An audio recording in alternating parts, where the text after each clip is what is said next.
Making his way to the cage in our third Friday night here at Cage Aggression Challengers 3 Road to Sturgis, Josh Richardson out of Peoria, Illinois, and Walker's American Martial Arts.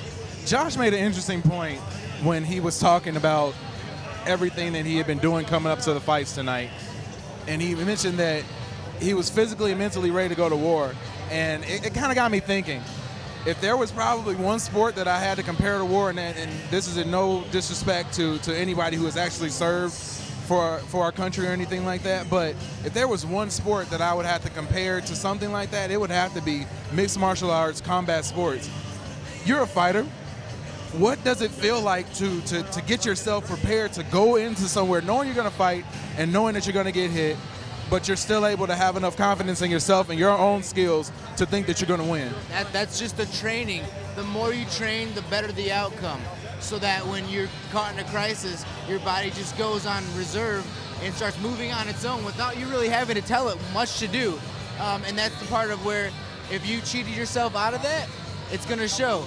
If you trained the 2-a-days and your diet and all that, it's going to show. So it's one of those things where you know right away how much somebody's trained, and it's about, like you said, as close to going to war without literally going to war as possible.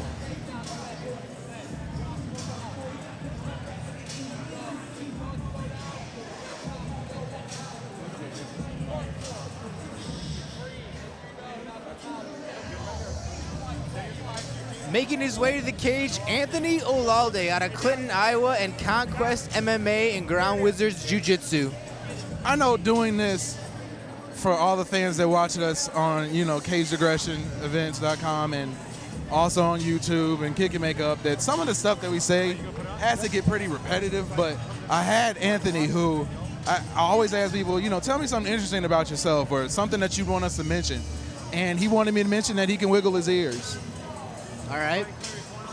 And I think that kind of speaks for itself. I don't know if that gives you a major advantage in your fight, but I would have to think that it probably would give you a slight one if you're talented enough to be able to control your ears. I can't control mine. You know what? That just tells me that he's comfortable, he's confident, he's having fun, he's trained, he's good to go. If you're able to answer questions like that, you're not worried about much. You're relaxed and going in. And I think, that's going to show in his fight. You're able to have some fun and training.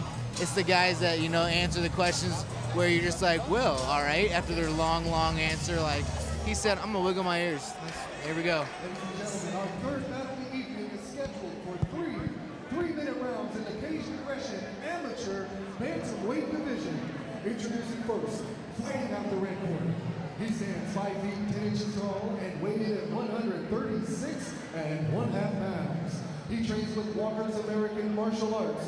Joining us from Peoria, Illinois, Josh Richardson. And his opponent, fighting out of the blue corner. He stands 5 feet 6 inches tall and weighed in at 134 1/2 pounds. He trains with Conquest MMA and Ground Wizards Jiu-Jitsu. Joining us from Clinton, Iowa, Anthony Olalde. We are ready for our third fight of the night here at Cage Aggression Challengers 3 Road to Sturgis. Bruce Allen, our referee for our fight, with Josh Richardson in the yellow versus Anthony Olalde in the black and green shorts.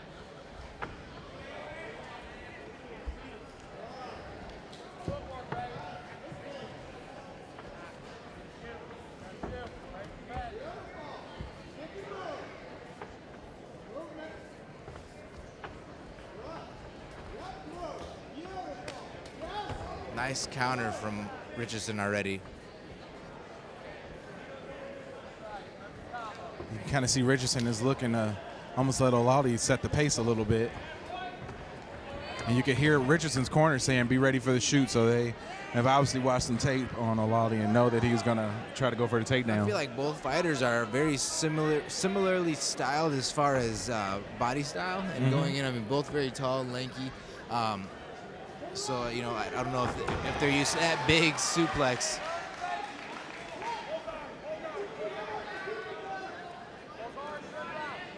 Olalde now looking to throw the leg over and get into full mount already.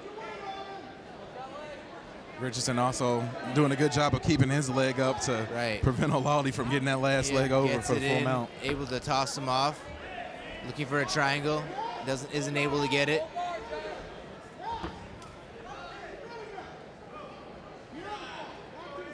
Richardson up, and we are ready for some more action. Haymaker missed by Richardson.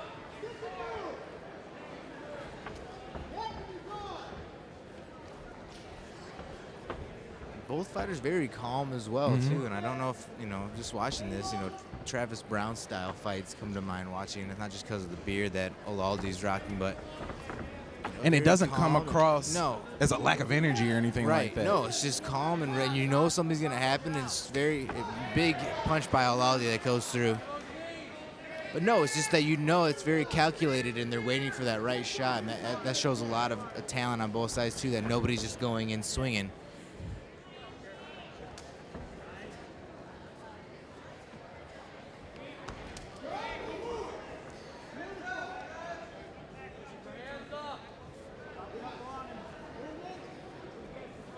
Couple feints from Olalde, deciding what to do.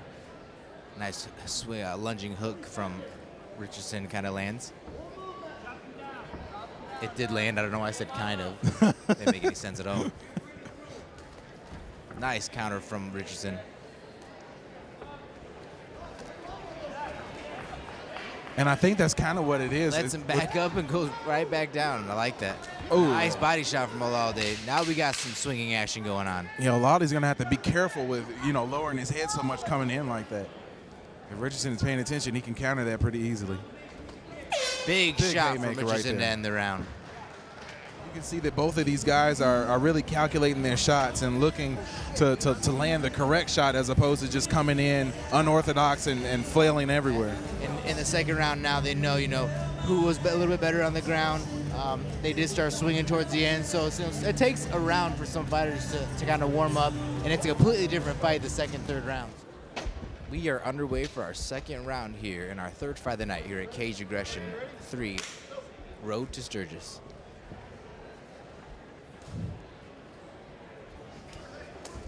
Nice counter by Olalde to start the round off.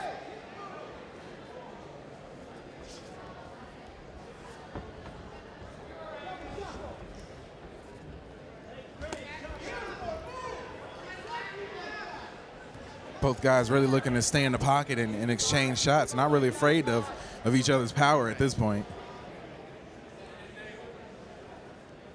And watching Richardson, too, he does look a little more relaxed coming out in the second round, really waiting to pick his shot again. Does land a little bit ago. Nice kick.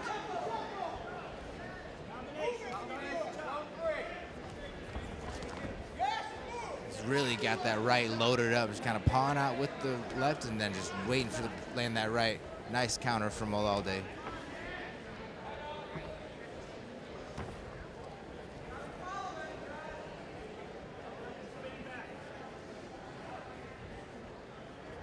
Really like the upper body movement from Richardson right now. Nice quick right there by Richardson.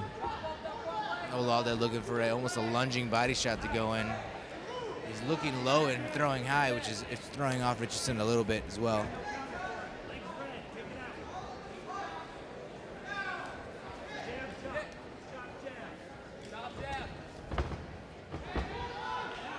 Nice sprawl from Richardson. Doesn't allow Olalde to do much.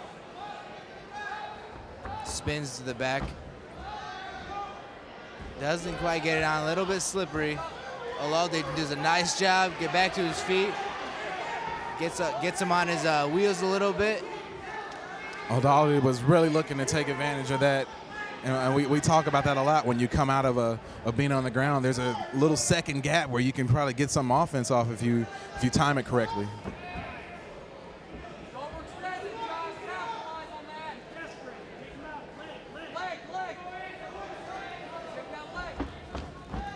Olalde catches the leg again. Nice sprawl again from Richardson. Richardson's got a great sprawl, not allowing Olalde to do much. And really swings smart around quickly to his back, pulls him back, showing his strength. But Olalde is able to spin out of it. I was going to say that's the dangerous part of pulling someone back like that. You got to be able to go directly into that next move. And if you have any second worth of gap, if you have a competent fighter, they're going to do exactly what Olalde's doing right now. Olalde just needs to pull that left leg out. And he'll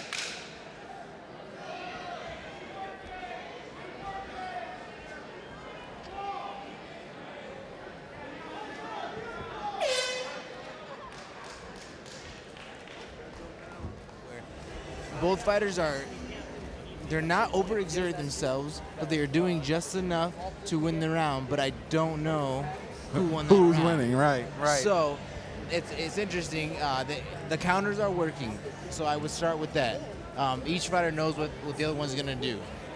The kicks are coming, the overhands are coming, the takedowns, the sprawls. I wouldn't be taking down Richardson if I were Olalde. He's sprawled every time. It hasn't worked out very well, so I would go to something else.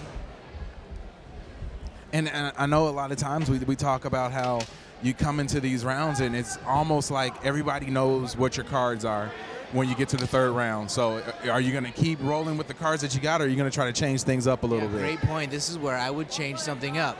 You and I are talking. We know what to expect. Right now, if somebody did something unorthodox, nobody would see it coming. And you can't exactly plan for a third round, but when you get there, you got to have something sort of left in that bag of tricks to pull out. Nice kick from Richardson. Really like the aggression right there that Richardson showed. Another shot stuffed by Richardson.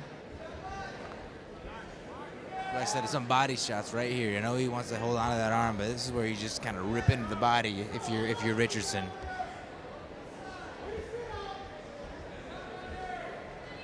Wow.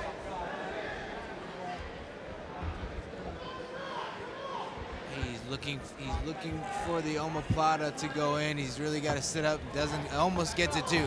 Nice shot from Olalde to come up, and that's those split second that you were talking about. And I think that's why this fight, to the untrained eye, might seem a little, slower, kind of boring, but these guys are really technicians, and you can tell on something like that. And that shot right there is something that we talk about multiple times, but I've never seen anyone execute it as perfectly as that was. Right, and it was right after Richardson was attempting an omoplata, which if you're in the back row, you're not seeing that or appreciating it. We get to see that that's what he was attempting, and if he would have pulled that off, would have been submission of the night. I like to call those microphone benefits. We hold the mic, so we get to see stuff like that. Right now, I was just about to say, if he was able to pull that over, it's one of my favorite submissions, the go-go plata, but he's also using it as a rubber guard to keep his head down. And Richardson right now doing just enough what he needs to do in the third round to potentially win. He's got more going on off his back right now than Olalde does. Olalde doing a great job of walking him to the cage, though. Richardson looking again for the rubber guard to keep Olalde down. Looking to throw that other leg up.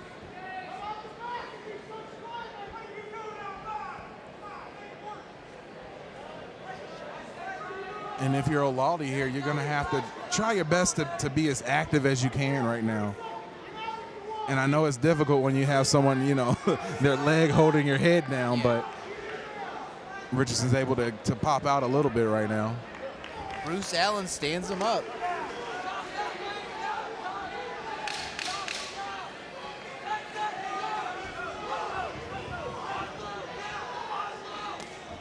Nice kick. Big shot by Richardson. Last 10 seconds, you really got to go in there, and he didn't throw much in that 10 seconds, but threw a kick, threw a lunging shot that landed, and that may have been enough. And a lot of times those, you really don't think that they mean much, but to fans, and also I think to judges, that means something. Getting that last shot in at the very end, especially if you feel like a round has been really close, really tight, that might sway the judge's decision.